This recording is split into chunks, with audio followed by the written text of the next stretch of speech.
Така да минем по същество. Първата позиция е Елисавета Консолова Вазова, натюрморт, масленико и картон. Подписана, датирана 40-та година. Първоначална цена 2400 лева. Имаме писмена оферта. 2400 лева за писмената оферта. 2500, 2600 за писмената оферта. 2600 за писмената оферта. Имаме ли 2700 в залата? 2700, 2800 за писмената оферта. Имаме ли 2900 за залата? 2800 печели писмената оферта. 2800 продадена за писмената оферта. Пролетен пейзаж, акварел, подписан от Константин Штъркелов, 1600 лева.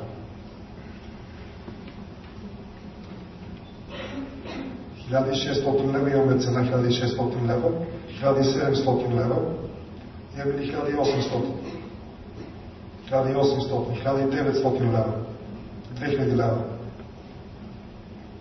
2000 лева, имаме ли 2100, 2100,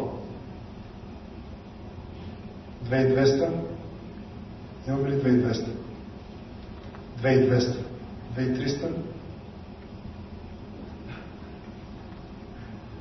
2200 за номер 25. Продадено. Павел Францарийски, пейзаж, акварел, подписан 600 лева.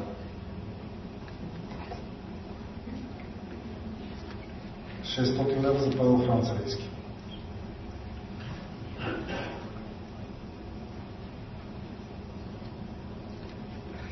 $600 имаме цена. 650. 700 лева.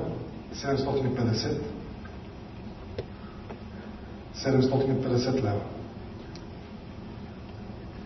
700 лева продаваме господин на първия ред, номер 6 или? 27 позиция в вашата каталозия. Никола Димитров, пейзаж, масленико и дъска, подписан, датиран 38 година. 980 лева първоначална цена. Имаме писмена оферта. 980 лева за писмената оферта. Има ли предложение от залата? 1000 лева, 1100 за писмената оферта.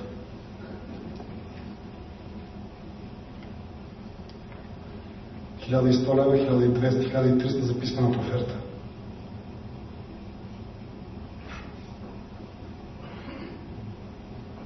1300 ми продадена на писмената оферта. Една много интересна позиция, според вашата реакция, 34 номер, Патрик Исандев на тюрморт. Масленико и платно, подписана, датирана 37 година. Много хора сравниха с малките холандци. 1900 лева. 1900 лева имаме цена, 2000 лева. 2100. 2200. 2200. Имаме ли 2300? 2300. 2400. 2500. 2600. 2700. 2800. 2800. Това ли е цената за Патрик Исандев? 2800 номер 6 продадено.